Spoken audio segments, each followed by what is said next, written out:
రాజకీయ కక్షతో కపట బుద్ధితో హరీష్ రావుపై ప్రభుత్వం పెట్టించిన ఫోన్ ట్యాపింగ్ కేసు అక్రమమని హైకోర్టు తీర్పుతో తేటతెల్లమైంది.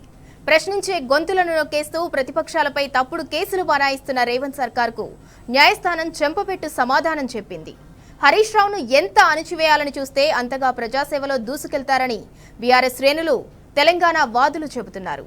సర్కార్ బెదిరింపులకు, అక్రమ కేసులకు అస్సలు భయపడేదే లేదని తేల్చి చెబుతున్నారు.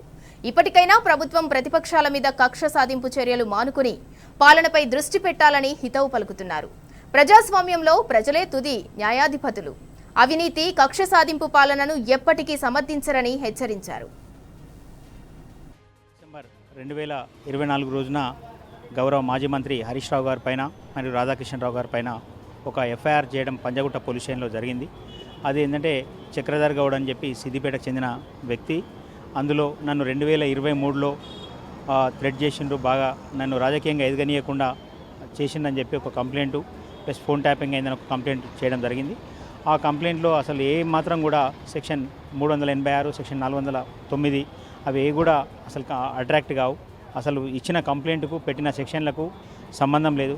అందుకే మేము క్వాష్ పిటిషన్ ఫైల్ చేయడం జరిగింది. నిజంగానే అతని గ్రీవెన్స్ ఉంటే 2023లోనే అసలు కంప్లైంట్ ఇవ్వాలి. ఎక్కడ ఏదైనా పోలీస్ స్టేషన్లో కంప్లైంట్ ఇవ్వాలి, లేదంటే ఏదైనా ప్రైవేట్ కంప్లైంట్ అని ఇవ్వాలి పోలీస్ స్టేషన్. కానీ 2023లో జరిగిన సంఘటన 2024 డిసెంబర్ చాలా రోజుల తర్వాత డిలేతో వేయడం జరిగింది.